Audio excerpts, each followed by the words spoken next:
In this video, I'm going to show you how to place the rear strut mounts on this Subaru Forester. You do need a spring compressor for this job, so make sure you have the tool before you start. Let's get started.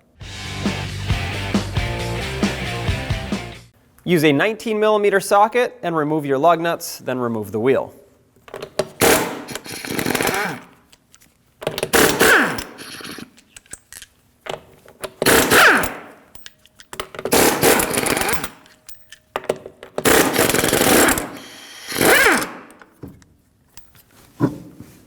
At the bottom of the strut where it mounts onto the knuckle, you'll see two 19mm headed bolts.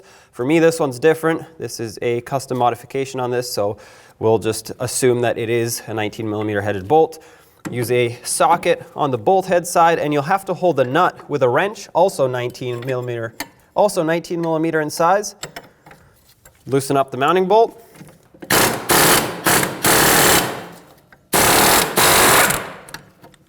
Okay, we'll take that out. We'll remove the upper bolt as well. Once again, for you, it should be 19mm in size.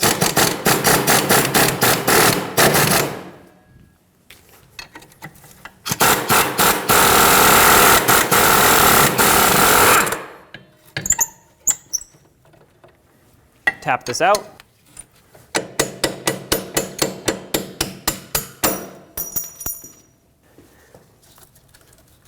Make sure these two separate. There we go. On the back side of the strut, the brake hose will be attached to it. In my case, there's a wire tie here. Typically, it's a metal clip that you can slide out. Regardless, I'm going to cut this and remove it so that we can free up the strut. Just make sure that this doesn't get pulled on when you remove the strut. Make sure it's out of the way.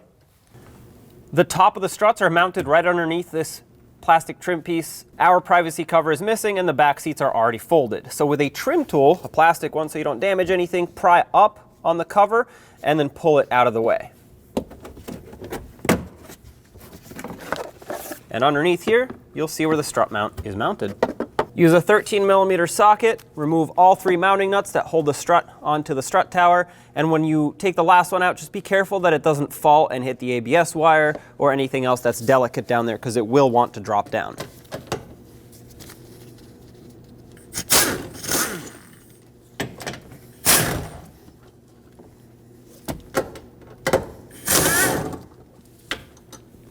Now from the wheel well area, you're going to want to press the knuckle down, remove the strut, and there it is. I have my strut in a spring compressor. It is very important that you have this secured properly because these springs are under a lot of tension. Now I'm going to put some pressure on it, compress the spring so I can let go of the strut mount at the top and of course at the bottom so we can disassemble this whole thing. That's moving around, which means we can now use a 17mm socket and remove the center mounting nut that holds our strut mount to the strut. You're going to have to hold on to the bottom, otherwise it'll just fall off.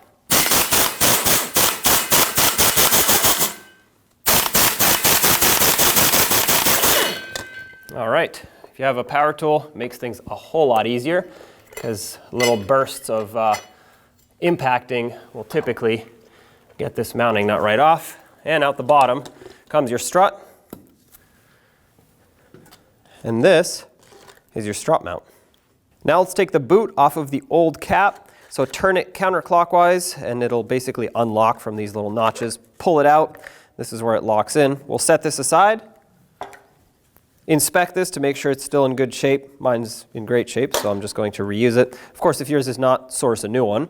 Then line it up, doesn't really matter how, all these notches are the same, and turn it to lock it in. If you can't pull it off, you know it's locked in. Take the strut mount and put it in the top. This does not really matter which direction you put it in regards to the spring. It does matter though that it's lined up with the bottom, which we'll do in a second. Now put the strut in from the bottom and you'll see that the end of the spring, mine's right here, yours it'll be wherever it ended, it has to line up with this divot here, with this cutout. That is, once it lines up, that's how you know that it is properly seated into the spring seat on the bottom. And of course on the top here you need to make sure the threads line up Mine do. I can feel them poking through right here. I'm going to put a washer down and then the mounting nut. Try to start it on by hand just so it can be secured temporarily. All right, so that is now holding on by itself. What we have to line up though is this rounded edge with the stud. That has to be lined up in a straight line with where the mounting point on the bottom of the strut is. So if you were to draw a line, it all has to be lined up.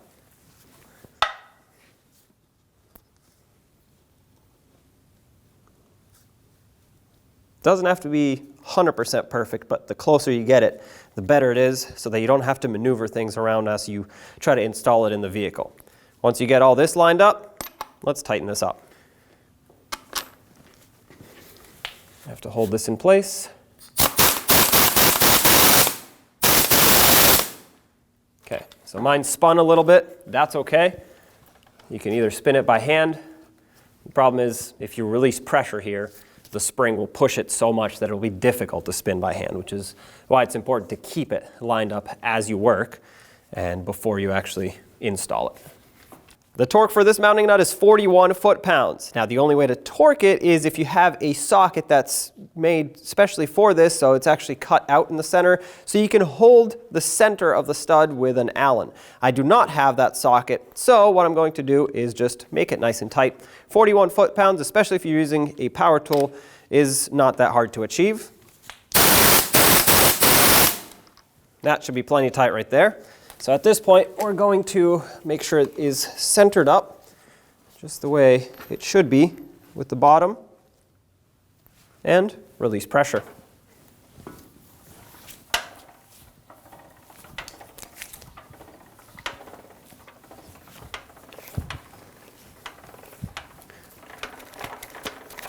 Now take your strut assembly and line it up with the top.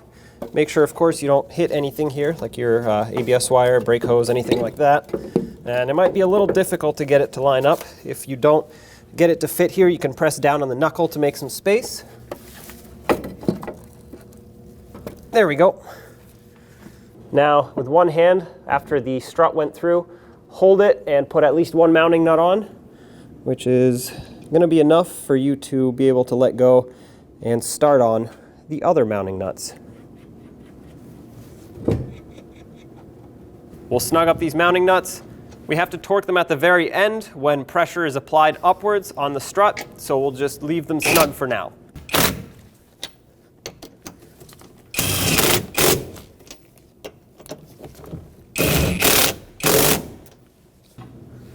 Now position the bottom of the strut so it can go over the knuckle.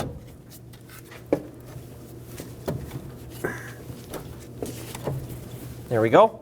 And once you get it close, you're going to want to have a bolt ready so you can secure it.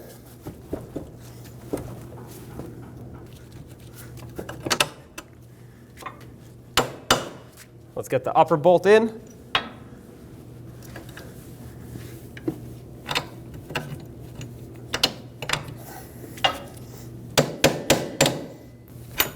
There we go.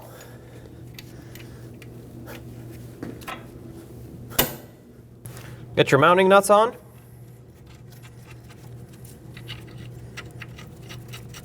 And let's snug these up.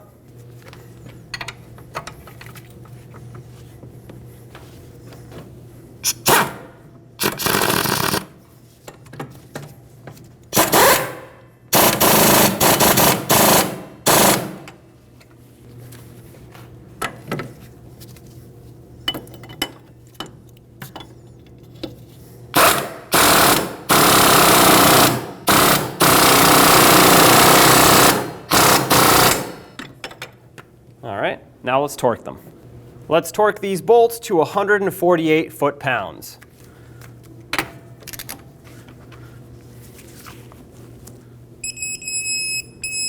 All right.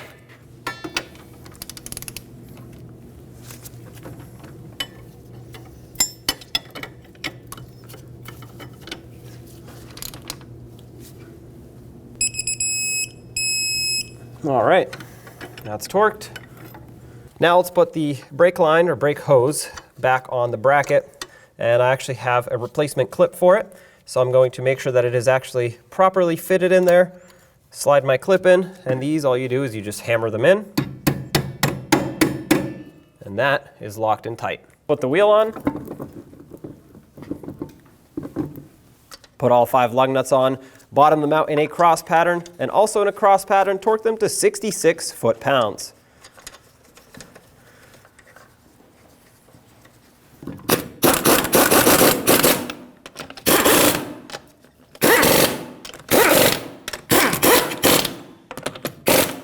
Once again, 66 foot-pounds in a cross pattern.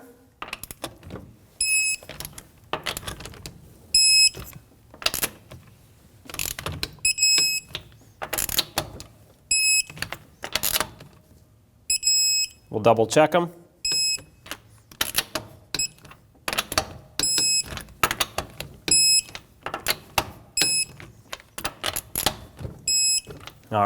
All right, let's torque these mounting nuts to 14.5 foot-pounds.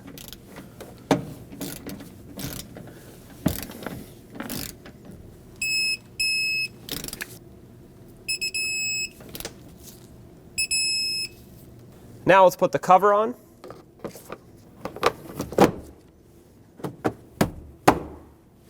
And now put your seats up, and then of course if you had the privacy cover, you'd put that back on as well. Job is done, take it for a road test. When only the best will do, demand TRQ. The only company that lets you view before you do. TRQ is committed to offering the highest quality aftermarket auto parts that are engineered for peace of mind. Thanks for using and viewing with TRQ.